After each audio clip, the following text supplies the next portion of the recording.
Hero running back draft strategy. Smitty, what's hero running back? Hero running back is when you draft one RB, let's call it Kyren Williams in 2 or Kyren in 3, and then you don't go any sort of running back until later rounds. Like, you can define this 100,000 different ways. Some people don't even think that hero running back can be a running back taken in round 3 or 4 or 2. But I like to coin this as 3rd round hero running back, 2nd round hero running back, 1st round hero running back, 4th round hero running back. I think once you get to 5, you're almost going 0 RB, but you can kind of define this however you want. We'll briefly talk about hero RB from the 1 spot, from the 2, from the 3, from the 4, and let's do it now. This is one of my favorite draft strategies, and it should be almost anybody's favorite draft strategy because there's so much you can do with it. It's so powerful to draft an RB like, let's put Bijan in round 1. Now, what draft slot you have does determine so many different facets of this thing. Like, if you get a number 1 overall pick, you're doing Christian McCaffrey, right? Or you could do Bijan from 1. You don't have to act like that's crazy. But if you get like a 12, 13 turn pick, there's even more opportunities that open up for you to go like double RB because Gibbs falls there. You know, we've seen at different points in the offseason, Gibbs and Hall fall at 12 and 13. Now they're kind of going both in round 1, but they're both going very late in round 1. So this is certainly possible if you wanted to go this route. But different draft slots will definitely determine different strategies. But for the most part, we're going to talk about like middle of round 1 or top of round 1. I think that's more conducive to the hero RB approach. I'm not saying you can't do it again from 12 and 13. It just depends on what we're talking about. Double running back seems to be a great approach from the later picks, as I just mentioned. Let's go with Bijan here. If we go Bijan here, this is a scenario that sometimes allows you, depending on if you're a non-best ball or best ball, to go MHJ in round 2. The wide receivers in round 2 are, I don't want to say dead, like a dead zone, but it's definitely like a dry zone. It's definitely a zone where wide receivers go like crazy. Dead zone's defined as something where there's no running backs to take in round 3, so nobody takes running backs. It's all wide receivers, a quarterback, a tight end. That's a dead zone, right? Round 2's full of wide receivers, so what we're really talking about is a unnatural forcing of wide receivers that kind of feel like round 3 guys into round 2, especially if we're talking best ball, because best ball, so many wide receivers get consumed in the first round that round 2 starts to feel unnaturally packed with wide receivers that don't belong there. In non-best ball, in your grandma league or just a non-best ball environment, MHJ, because he's wide receiver 9, let me show you something real quick. People think, oh, Smitty, MHJ's going too high. You think MHJ's a good value? Why is he on your Saturn board? Because he's wide receiver 9 ADP wise. That is a steal. The only reason in best ball it doesn't feel like a steal is because 9 wide receivers are gone by pick 12. And so it feels different. But look at the Saturn board. The Saturn men. One small step for man, one giant leap for Saturn. So, yeah, he is a value. He is a big value. As is Hall, who goes at 10, 11, 12. Spaceman. Bijan goes at 6. He should go at 1. Hall goes at 10, 11, 12. He should go top 5. Kyren goes in the 3rd round now. He's falling to 30 overall, and he belongs in the top 12. Achane belongs in the top 12 to 15. He's falling into 3.1. JD5's in the hundreds. Gibbs is at 10, 11, 12. He should be in the top 5. This guy's in the 4th round. This guy's in the 4th or 5th round. In your non-best ball drafts, they'll go higher. But in best ball, 5.1 and 4.1, they'll go in the 3rd round, which is still way too late, in my opinion. And MHJ's wide receiver 9. Oh, Smitty, your Saturn board has a bunch of studs on it. Nice board. Real bold of you. Every single thing I've just showed you has an explanation as to why they can win you a league at these undervalued values. And wide receiver 9 is no different. So, in your non-best ball, your grandma league, this is the way to go in this draft slot. I'm just letting you know that there's limitations in round 2 to have some of these strategies play out because the wide receivers are just, they're not as deep. Then we got Deebo Samuel, who I absolutely love in late round 2. Mid round 2 is tougher. Here he is. Deebo Samuel is a solid pick. If you can't get MHJ and you get sniped, you can have Deebo right here for the taking. So Deebo, appreciate you showing up. And, there are a couple other wide receivers I like. I don't like Nico. I don't like Waddle. I don't like Diggs. I don't like any of those guys in round 2. I'm not saying I don't like them, period. But round 2 is a tricky wide receiver round. There's only a handful of guys Motion detected it at the front door.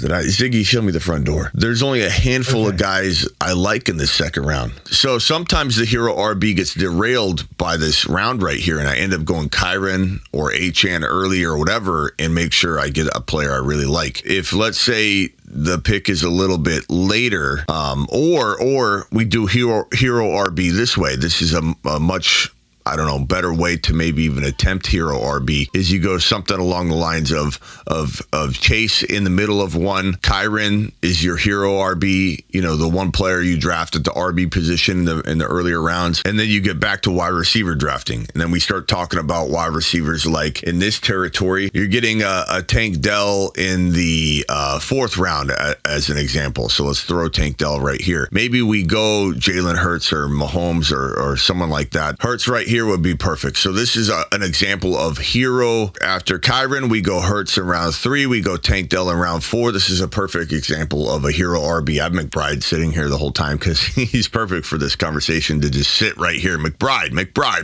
Do it live in 5. But this is a great way to build your team. Devontae Smith, if you will, he could go in round 3.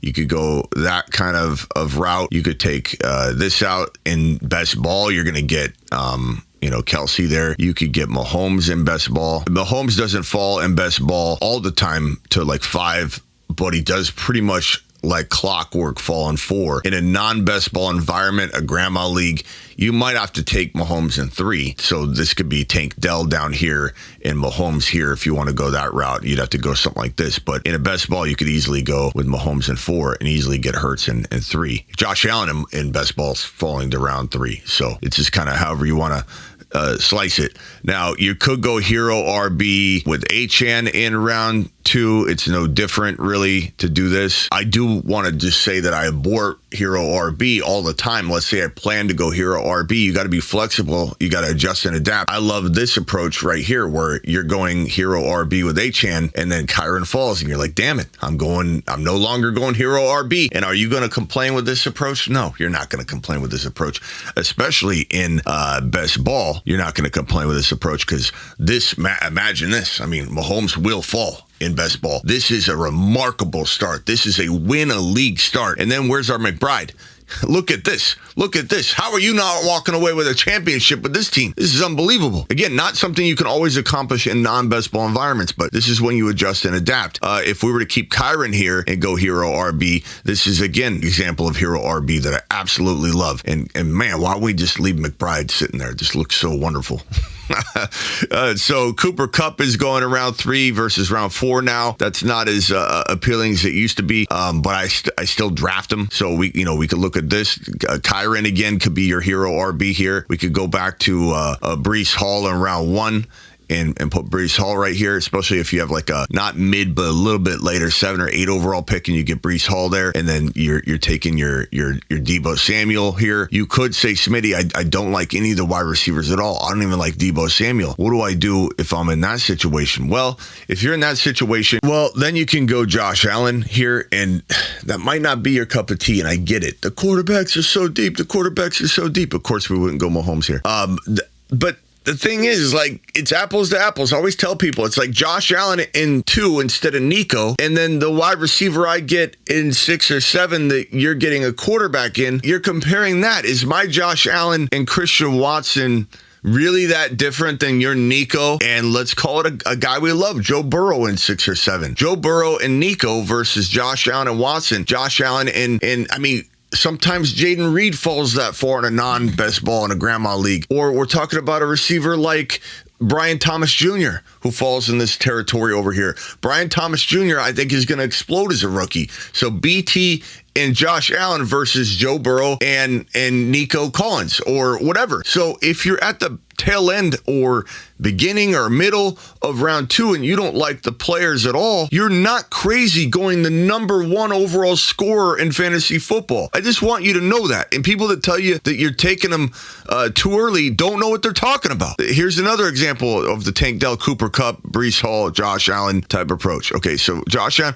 I'm typically waiting till 3rd round to get Hurts versus doing this, but I'm just telling you, it's not insane to do it. Another example of hero RB in round 3, again, if it's Achane or Kyren, it does seem to be Kyren that falls to round 3 more than Achane. You're running the risk of if the running back that you want doesn't fall here. However, there's definitely a possibility you're going to land this bad boy in round 3 as your hero RB. So Josh Jacobs. So if worst case scenario, you wait on this, you go wide receiver in rounds 1 and 2, and you're like, yeah, Kyren's going to be my hero, and then somebody snags him. Well, you're probably going to get Josh Jacobs. You're probably going to get Henry or Josh Jacobs, one of the two, and that can be your hero RB. There's nothing wrong with going Jamar Chase in round 1. You end up going, where's Deebo Samuel again? Deebo Samuel in round 2, or whatever wide receiver tickles your fancy. If you like Nico, throw Nico in. You like Waddle, throw Waddle in. I don't care. I don't draft number 2 wide receivers like Waddle as my number 1. I don't draft and he'd be your number 2 here, but you're still drafting him at number 1 status. You go wide receiver, you're getting 2 number 1 wide receivers. And I'm just not taking Waddle, I'm not taking Nico, I'm not taking Diggs, I'm not taking guys that could be arguably the second wide receiver. You could say Ayuk's the number 1, but Deebo is the kind of guy that can absolutely be the number 1. Give me a top 5 wide receiver in the National Football League. Now, so here we go. We got Jacobs, we got Chase, we got Deebo, and then again, this is where we go potentially a quarterback. Where is my Jalen Hurts when I need him? Here, we'll use Mahomes because he falls more often. I can't find Jalen. He's down here somewhere. But like this still works very, very well. Traditionally, though, if you're going to try hero RB, you are trying it from at least the second round to the first round, so you don't leave yourself in a bind if it doesn't work out. Plus, the reason why I like going hero RB in round 1 or round 2, but I do like both of them about the same, is that if you do end up doing this right here, right, you get Chase and you get Achane, then you end up having just a remarkable switcheroo where you're like, damn, look at that. Look at how beautiful that looks right there. That is just one of the most impressive strategies. And then you throw that in and McBride later. It's great. And then if you end up going with this approach here where you go hero RB starting out in round 1 and you end up going, okay, damn, I see Achane there. I'm going to go Achane. And then you get, sometimes Deebo falls there. Like that works too, obviously. Devontae Smith, can fall to the 4th round sometimes, but he is kind of going higher and higher these days. So round 3, I didn't mean to put Jamar Chase there. He's not going there. Jamar Chase is not going in round 4. Don't get excited. And then let's see here. You could go Kelsey here. You could go, I keep leaving McBride over there, but obviously you wouldn't go McBride. You could do this. This is not crazy. Tank Dell is another great pick in this 4th round, but you could get Cooper Kupp and potentially Devontae Smith. You could get Devontae Smith and Tank Dell. You could get DK Metcalf and Devontae Smith. You don't have to be scared to go running back, but going running back in round 1 does give you probably some of the most flexibility to deploy this strategy, because then you're not forcing yourself to necessarily do anything. I will say that going Jamar Chase in round 1 to me has been, at the end of the day, if I had to suggest the strategy that has been hero RB driven that I love the most, it has been going with Jamar Chase in round 1, or we haven't used Tyreek Hill yet. Tyreek Hill going Chase or Hill, or you could even say JJ if you wanted. I know JJ's not somebody we're even talking about right now, but he does deserve to be in this conversation. We're not trying to ignore him.